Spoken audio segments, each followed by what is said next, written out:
Hello friends, good morning. Let us start new topic of grammar, which is one of the important topic of our 12th standard and 11th standard English grammar. Uh, as you know, there are several types of sentences like assertive sentence, exclamatory sentence, interrogative sentence, imperative sentence. But if you see the structural part of the sentence, you can divide the sentence into into three parts actually. Simple sentence, compound sentence, and complex sentence.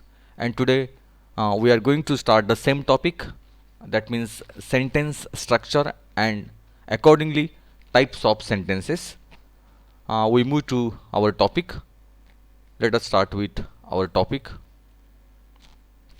Actually, what is sentence? Here, the meaning of the sentence is given.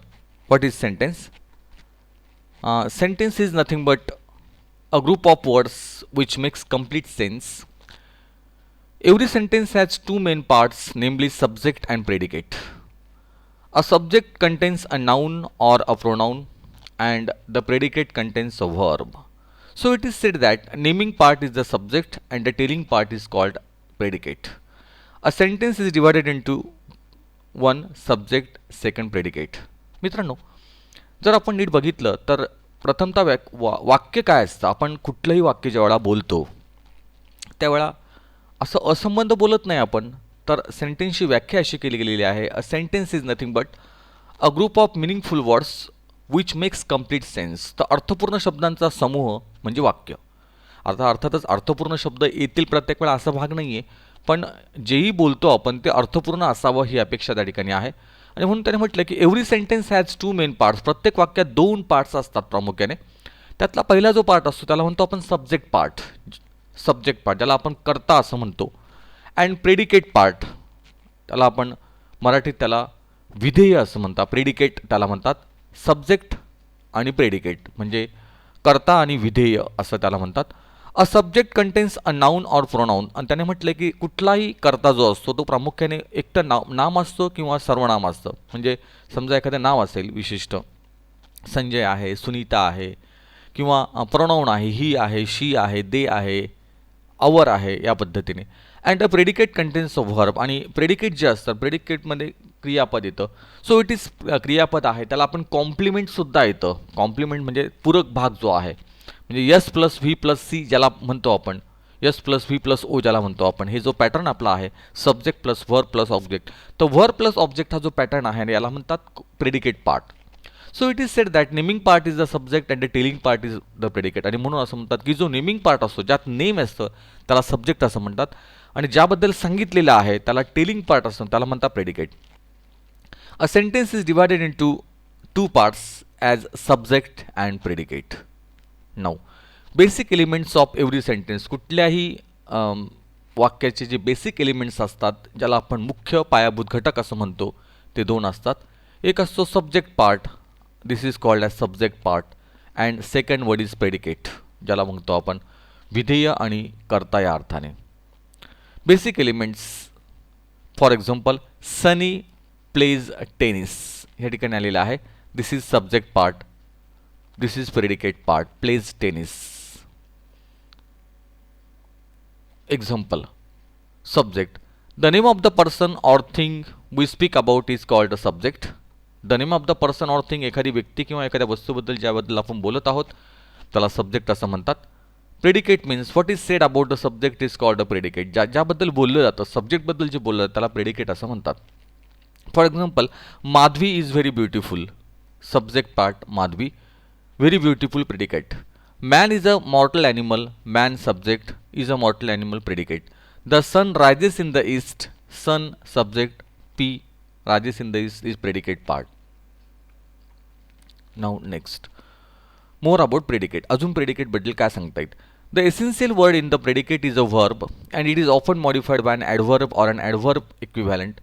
When the verb in the predicate is a transitive verb, it must have an object to give complement to give complete meaning. जर त्या ठिकाणी ट्रान्झिटिव्ह verb असेल ज्याला आपण अकर्मक क्रियापद म्हणतो किंवा सकर्मक क्रियापद म्हणतो आपण. ट्रान्झिटिव्ह व्हर्बला सकर्मक क्रियापद म्हणतात आणि इंट्रान्झिटिव्ह व्हर्बला अकर्मक क्रियापद म्हणतात. सकर्मकचा अर्थ होतो कर्मासह येणारं. जर ट्रान्झिटिव्ह व्हर्ब असेल, जर कर्मासह येणारा असेल, त्या ठिकाणी कर्माचा भाग जो आहे तो पण त्या ठिकाणी येतो कुठल्याही प्रेडिकेटमध्ये.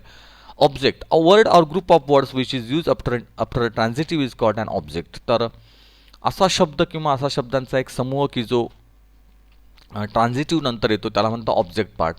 कॉम्प्लिमेंट, मी आत्ता म्हटल्याप्रमाणे कॉम्प्लिमेंट म्हणजे पूरक भाग जो आहे. When the predicate contains words of incomplete prediction it requires a word to complete the meaning of the verb is called a complement. When the predicate contains verbs of incomplete prediction, जर एखाद्या प्रेडिकेटमध्ये त्या ठिकाणी verbs असेल की ज्याच्यामध्ये incomplete prediction आहे, it requires a word to complete the meaning of the verb is called a complement. त्याला कॉम्प्लिमेंट असं म्हणतात.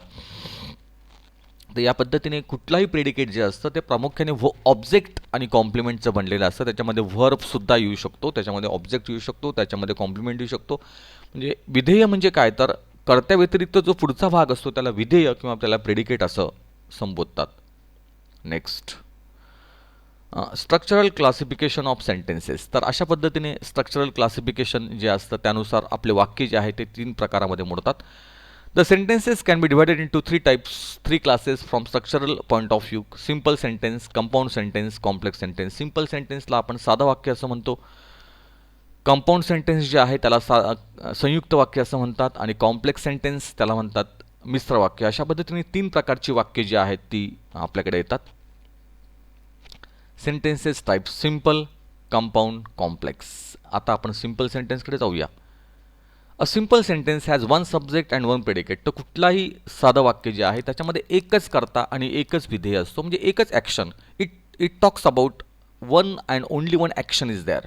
एकच क्रिया जी आहे ती मेन्शन केलेली असते, त्याला आपण साधं वाक्य म्हणतो. त्याच्यात कुठलंही कॉम्प्लिकेशन नसणार आहे, एकच क्रिया जी आहे. For example number 1, I saw Ganesh at the bus stop. मी गणेशला बस स्टॉपला बघितलं. हे सिंपल सेंटेन्स उदाहरण. The sun rises in the east. तर सूर्य पूर्वेला उगवतो, हे नेहमीचंच आहे आपलं. Revenge is a kind of wild justice. तर बदला हा एक प्रकारचा एक न्याय असतो. तर revenge is a kind of wild justice हे उदाहरण आहे आपले सिंपल सेंटेन्सेसचे. Next topic, observe how a simple sentence is constructed. तर कशा पद्धतीने साधं वाक्य त्या ठिकाणी कन्स्ट्रक्ट केलं जातं. We went to Mumbai yesterday. तर या ठिकाणी आहे प्रोनाऊन आहे वी, व्हर्ब आहे वेंट आणि टू मुंबई आहे प्रेपोजिशनल फ्रेज. तर वी जे आहे हे सिंपल सब्जेक्ट आहे आणि हा जो पार्ट आहे, एवढा जो पार्ट दिसतोय आपल्याला, हा प्रेडिकेट, कंप्लीट प्रेडिकेट. तर या पद्धतीने सिंपल सेंटेन्स जे आहे ते डिवाइड झालेलं आहे. नेक्स्ट, सिंपल सेंटेन्स हे घेतलंच आहे आपण. Sunny plays tennis.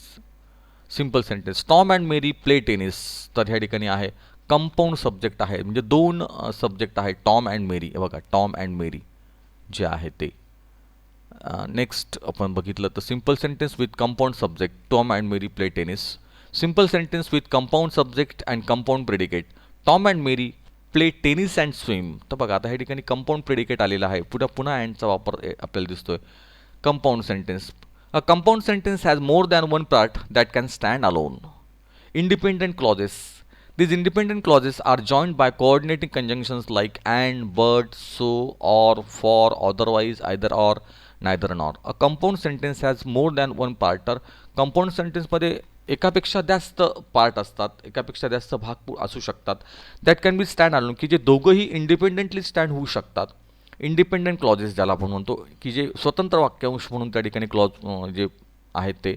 This independent clauses are joined by coordinating conjunction. आणि हे दोघंही क्लॉजेस, हे दोघंही वाक्य जे असतात हे कंजंक्शनने म्हणजे उभयान्वी अव्ययाने जोडले जातात. त्याला आपण म्हणतो समत्वबोधक उभयान्वी अव्यय, त्याला म्हणतात कोऑर्डिनेटिंग कंजंक्शन्स. उदाहरणार्थ and, but, so, for, or, otherwise, either or, neither nor. ते याला म्हणतात संयुक्त वाक्य. Examples of compound sentence. For example, I went to Agra and visited the Taj Mahal. बघा आता हे ठिकाणी हे एक वाक्य स्वतंत्र स्टँड झालेलं आहे आणि हे वाक्य जोडलं गेलेलं आहे अँड ह्या कंजंक्शनने. I went to Agra and visited the Taj Mahal. He tried hard but failed in his attempt. The doctor examined the patient and cured him. The film ended and the audience went away. I look at mother and she smile at me. इथेच आपण नीट बघितलं मित्रांनो, in every sentence there are two independent sentence. I went to Agra and जोडलेलं आहे. इथे बटने वाक्य जोडलेलं आहे. या ठिकाणी अँडने वाक्य जोडलेले आहे. या ठिकाणी पुन्हा अँडने आहे. या ठिकाणी पुन्हा अँडने आहे. तर अशा पद्धतीने Wien the two sentences, to or more sentences join by using the coordinating conjunction, it is called as compound sentence. ज्याला आपण संयुक्त वाक्य असं म्हणतो, की जे दोघंही इंडिपेंडेंटली स्टँड होऊ शकतात. बघा इथेच आपण नीट बघितलं, आय वेंट टू आग्रा हे इंडिपेंडेंट स्टँडली होऊ शकतं. ही ट्राईड हार्ड आहे. The doctor examine the patient आहे. तसंच व्हिजिटेड द ताजमहल, याच्यामध्ये फक्त एक कर्ता जो आहे तो नाही आहे इथे आपला. पण इथे आपल्याला क्लिअर होते आयडिया की कोण तर मी. आता इथे फेल्ड इन हिज अटेम्प्ट कोण तर ही. Doctor examine the patient and cured him, आणि त्यांना बरं केलं. कोणी बरं केलं? डॉक्टर. म्हणजे हिडन सब्जेक्ट त्या ठिकाणी आहे ऑलरेडी आणि ते कळतं आपल्याला. The film ended and the audience went away. Film संपली, हा एक इंडिपेंडेंट आहे. आणि फिल्म संपल्यानंतर त्या ठिकाणी पण याच्यात विशेष आहे बघा, की हे जे वाक्य आहे एक प्रकारे याच्यावर अवलंबून आहे मात्र. बरोबर आहे ना, की ज्याला आपण म्हणतो की समत्वबोधक उभे आणि व्यावने जरी वाक्य जोडलेलं आहे तरी हे मेन क्लॉज आहे आणि हे एक प्रकारचं कोऑर्डिनेट क्लॉज आहे, की हा डिपेंड आहे.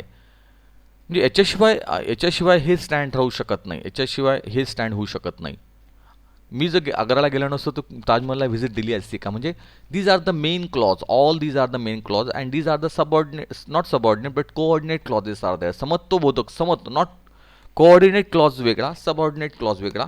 कोऑर्डिनेट क्लॉज म्हणजे समत्वबोधक, की जो सम प्रमाणात काम करणारा आहे, आणि सबऑर्डिनेट जो आहे तो पूर्ण गौण वाक्यांश असतो, की जो पूर्णतः डिपेंड असतो. हा जरी डिपेंड आहे तरी पण हा समत्वबोधक आहे.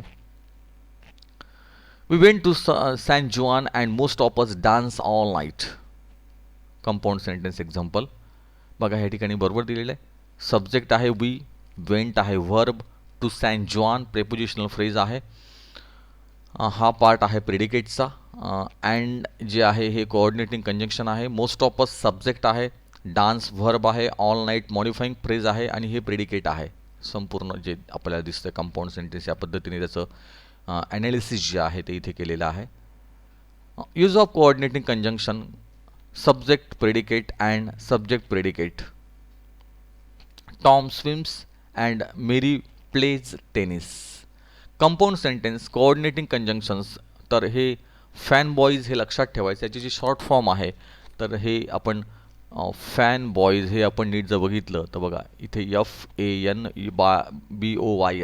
For and nor but or yet so या पद्धतीने कंपाऊंड सेंटेन्स जे आहेत ते दोन वाक्य जोडले जातात ह्या कंजंक्शनने.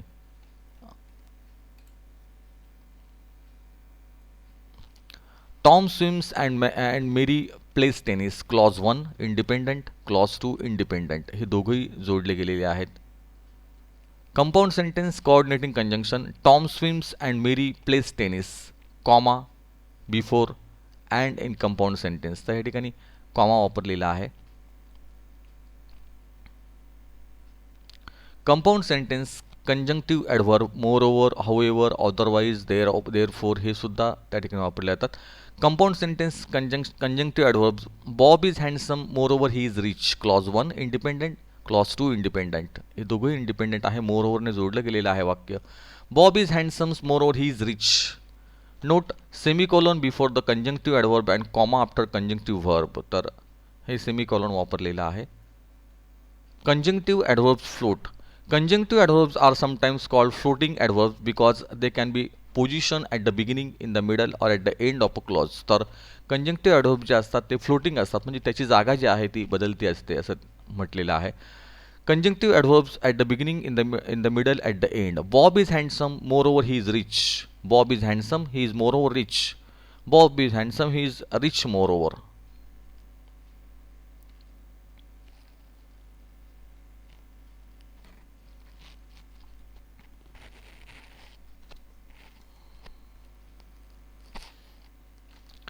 कंजंक्टिव्ह ॲडव्हर्ब जे आहे ते या पद्धतीने इथे आलेले आहे. बॉब इज हँडसम हा जो ॲट द बिगिनिंग आहे, नंतर हा मिडलला आहे आणि एक जो दिसतो आहे आपल्याला तो ॲट द एंड पार्ट त्या ठिकाणी दिसतो आहे. तर या पद्धतीने आपण